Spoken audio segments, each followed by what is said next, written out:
Assalamualaikum semuanya. Halo sahabat TV Madrasah Man Satu Karanganyar, apa kabar? Semoga kalian semua sehat dan happy ya. Oke, balik lagi dengan saya Rosi di Lentera Jumat Ramadan. Sahabat TV Madrasah, kalian notice gak sih iklan sirup dan sarung ini sudah sering banget ya bolak-balik lalu lalang di layar TV kita, juga sering banget menuhin timeline sosial media kita. Yang berarti adalah Ramadan is here. Ramadan sudah bersama kita. Maka kami dari segenap kru channel TV Madrasah mengucapkan marhaban ya Ramadan. Nah, kalau kita bicara soal puasa Ramadan, jujur ya, kita harus jujur. Jujur nih, buat sebagian orang puasa Ramadan itu nggak cuma menahan lapar dan haus.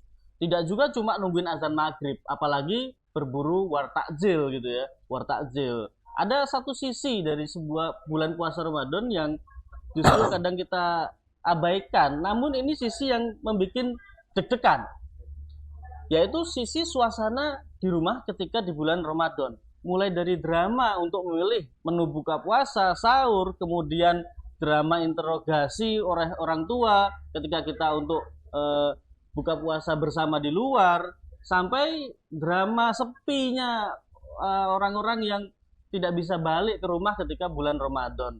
Nah, hari ini kita bakal ngobrol santai sedikit dalam tentang bagaimana caranya tetap merasa chill dan bahagia di tengah hiruk-pikuk ekspektasi keluarga selama di bulan suci Ramadan ini.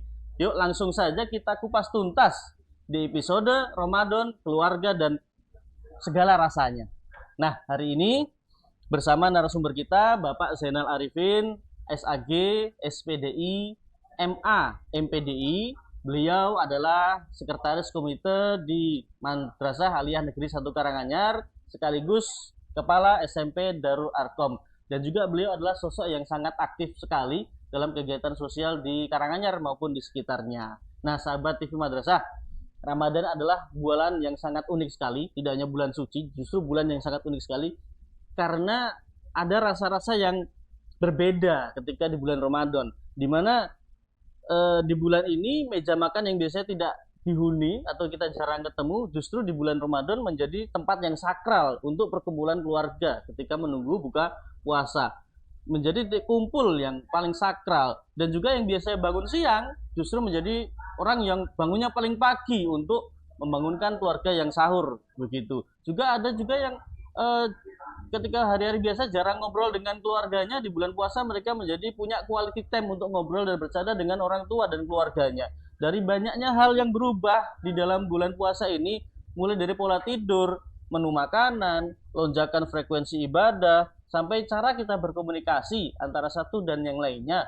Nah, intinya menurut Bapak narasumber kita, Bapak Zainal Arifin, setuju nggak sih bahwasanya kita andaikan ya Ramadan itu seperti ada tombol reset buat keharmonisan keluarga kita. Lalu bagaimana kita bisa memaknai bulan Ramadan dan melaksanakan ibadah agar menjadi puasa yang berkualitas, Bapak? Sebelumnya setuju Ustaz. Sebelumnya saya ucapkan Assalamualaikum warahmatullahi wabarakatuh. Alhamdulillahirrahmanirrahim. Wassalatu wassalamu ala asrofil anbiya'il mursalin wa ala alihi washabihi ajmain, amma ba'd. Para pemirsa dan pendengar TV Madrasah Man Satu Karanganyar yang berbahagia, alhamdulillah pada kesempatan ini bisa bertemu, dan betul Ustaz, kami setuju terhadap apa yang disampaikan tadi, bahwa kita harus selalu berbenah terkait dengan persiapan puasa, dan harapannya dengan kita di bulan Ramadan atau dengan berpuasa, maka kecintaan kita terhadap keluarga, yang kemudian kebersamaan kita terhadap keluarga itu mungkin bisa lebih baik Ustaz. Jadi harapannya ada satu cerita yang menarik bahwa mungkin orang berpikir ketika misalkan contoh ya, manajemen masjid misalkan, saya ambil contoh nanti akan berdampak ke keluarga misalkan. Jadi orang mengira bahwa masjid yang terorganisasi dengan baik, ya misalkan masjid yang besar, di situ ada kegiatan yang ramai, yang padat, kemudian yang saat ini sedang diusahakan banyak orang. Orang berpikir bahwa itu adalah salah satu tempat yang paling baik. Sebenarnya tidak demikian. Mungkin masjid yang kecil pun juga, ataupun mungkin tempat yang kecil pun mungkin akan juga berdampak yang baik. Sehingga pada suatu saat Rasulullah itu pernah menyampaikan pada sahabat, karena setiap beberapa kali sahabat melakukan ibadah, termasuk sholat sunnah, ya termasuk nanti kegiatan-kegiatan yang lain, itu seringkali dihabiskan di masjid. Ya, sehingga Contoh misalkan ya, setelah sholat wajib, sholat sunnahnya di masjid, qobliyahnya di masjid. Sehingga sampai Rasulullah itu menyampaikan kepada sahabat, la taj'alu buyutakum kuburan. Jangan menjadikan rumah-rumah kalian itu seperti kuburan. Apa artinya? Setiap keberkahan ibadah, termasuk ibadah sunnah, itu selalu dilakukan di masjid. Jadi setelah sholat wajib, kemudian sholat sunnahnya di masjid, qobliyahnya di masjid. Tapi Rasulullah mengatakan, sekali-kali kamu menjadikan rumahmu itu sebagai tempat ibadah, sehingga rumahmu juga mendapatkan keberkahan. Ya, contohnya misalkan kita sholat wajib di masjid, sholat sunnahnya kita di rumah. Sehingga rumah kita ini tidak seperti kuburan. Rumah kita ini tidak mendapatkan keberkahan. Tapi sholat sunnah kita lakukan di rumah. Sehingga itu nanti berdampak ke keluarga Ustadz. Misalkan contohnya begini. Anak nanti akan hafal. Bapak saya itu, ibu saya itu kalau pulang dari masjid biasanya sholat sunnah dulu. Tidak langsung cari makanan. Tidak langsung mencari minuman. Sehingga mereka berpikir, oh bapak saya itu adalah seperti itu. Kalau misalkan kita itu ibadah sunnah mungkin dilakukan semuanya habis masjid. Mungkin ketika bapak pulang itu marah-marah kalau nggak ada nasi, marah-marah kalau nggak ada lauk, marah-marah kalau tidak ada minuman. Sehingga otaknya anak kita, keluarga kita itu terus kemudian dia ngomong, bapak saya itu kalau pulang dari masjid pasti marah-marah karena makanannya tidak siap, minumannya tidak siap. Sehingga mereka tidak bisa melihat bagaimana pendidikan di keluarga itu, termasuk nanti fokus kita hari ini puasa. Sehingga kita sendiri, mungkin kami sendiri, makan bersama keluarga itu kadang kalau hari yang biasa, mungkin hanya setelah maghrib. Ya, kita pagi itu kadang sarapan di sekolah. Kita makan siang itu kadang kita juga di sekolah. Kita makan malam lah mungkin kita baru bersama keluarga. Ustaz. Jadi maka betul sesuai dengan tema hari ini, sekali lagi, dengan Ramadan insya Allah keberkahan dan pendidikan untuk keluarga dan cinta kepada keluarga insya Allah akan lebih baik, Ustaz. Jadi ibadahnya tidak melulu vertikal ya, Ustaz? Ya, harus horizontal. Ya. Kita bersama keluarga, Ya, betul. tidak fokus di masjid terus, tapi juga harus mencontohkan yang terbaik untuk anak-anak begitu. Ya, betul, luar biasa banget ya. nih. Kemudian, Ustaz, sebagai bulan suci yang penuh rahmah, ada nggak sih pengalaman menarik dari Ustadz yang tidak terlupakan mungkin selama bulan Ramadan gitu, bisa di-share kepada kami gitu? Enggak, kalau kami Ramadan Ustadz pada umumnya seperti yang lain, cuma kebetulan ya kita harus bisa membagi waktu yang baik antara sosial kemasyarakatan tadi ya dengan keluarga. Bahkan kalau kita tidak bisa mengatur Ustadz, mungkin kayak kami ini tidak pernah buka di rumah ya. Tarling Kabupaten 17 kecamatan. Tarling kecamatan misalkan 12 desa. Terus kemudian Tarling mungkin di Ormas mungkin Tarling desa ada. Tetapi sekali lagi keluarga adalah menurut kami adalah hal yang harus dipikirkan pertama kali. Sehingga bisa saja pada suatu saat Ustaz, kalau di pengalaman yang paling sering ketika kami mengadakan buka bersama di luar ataupun di mana, mungkin justru malah kita membawa keluarga itu mungkin sekalian Ustaz. Membawa keluarga sekalian. Jadi nanti mungkin kita buka sebentar, setelah itu kita berbuka bareng dengan keluarga. Tapi saya pikir selama kita bisa menego dalam arti gini. Ketika saya sering misalkan mengisi kajian jelang buka. Ya. Sehingga ketika mengisi kajian jelang buka ini, kalau kami sendiri izin kepada panitia untuk tidak makan di situ. Ya, sehingga harapan kami walaupun di tengah kesibukan yang mungkin luar biasa, mungkin masih bisa menyempatkan untuk buka di rumah. Karena kalau kita ngikuti kajian-kajian jelang buka, terus kita buka di situ terus Ustaz, maka dibuka di keluarga kita otomatis tidak sempat Ustaz. Jadi mungkin beberapa yang kami sering lakukan adalah seperti itu. Apalagi jenengan yang aktif sekali di sosialnya kan, itu memang harus membagi waktu, memprioritaskan keluarga juga, gitu. Tidak hanya kegiatan sosial, menego lah saya, supaya keduanya bisa saling berjalan dengan baik, begitu ya saya. Luar biasa sekali. Ini isinya daging semua teman-teman ya. Kita harus didengarkan, nggak boleh skip pokoknya di sini ya, nggak boleh skip sama sekali. Kalian harus pantengin terus nih ya.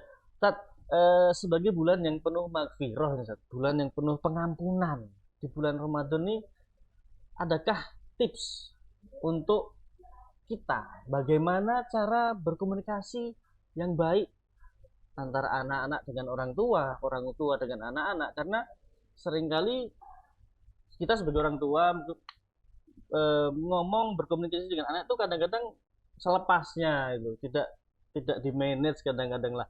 Ada nggak sih komunikasi yang baik dari anak ke orang tua ke anak, supaya terutama di bulan Ramadan ini kan kita membatasi ya, membatasi ucapan, membatasi hati supaya tidak meledak-ledak gitu. Ada sih tips-tips yang perlu kita tahu gitu, bisa di-share. Baik, terima kasih. Jadi para pemirsa TV Madrasah Satu Karya Berbahagia. Jadi sebenarnya banyak tips dan ada bagaimana kita berbaiki diri lewat keluarga dalam kaitannya beribadah. Selagi di situ ada keterikatan. Misalkan kalau kita kasih contoh ya para pemirsa yang berbahagia. Ketika kita di keluarga kita punya anak-anak, ketika waktu buka itu sudah datang. Ya. Di situ kadang ada godaan-godaan kecil di situ. Mungkin karena terlalu lapar, mungkin karena saking lauknya enak sekali, ya terus kemudian mungkin karena kita memang tergesa-gesa kemudian melaksanakan sholat maghrib dan sebagainya. Kadang ketika kita buka itu kita lupa banyak hal. Sehingga saya sering guyonan kepada anak-anak itu, kepada masyarakat misalkan, seandainya kita berbuka lauknya enak, pertanyaan saya mudah. Kira-kira anak-anak itu masih berdoa nggak ketika lauknya enak? Wah itu ya. Jadi kira-kira ketika lauknya enak itu kira-kira langsung makan atau ingat doa, atau mungkin nanti karena rebutan-rebutan itu sehingga takut nggak kebagian sehingga lupa doa. Karena di situ Rasulullah sudah mengajarkan banyak hal lewat makan, lewat berpuasa. Pertama jelas berdoa. Maka di situ ada tip-tip kecil yang nanti mungkin kita cermati. Contoh misalkan, di hadis itu kan disebutkan ada kalimat begini, ya gulam samillah wakul biyaminika wakul mimayalika. Ini sebenarnya simpel. Ya, bahasa ini simpel sekali. Tetapi di sini ada bahasa adab, ada bahasa ajaran.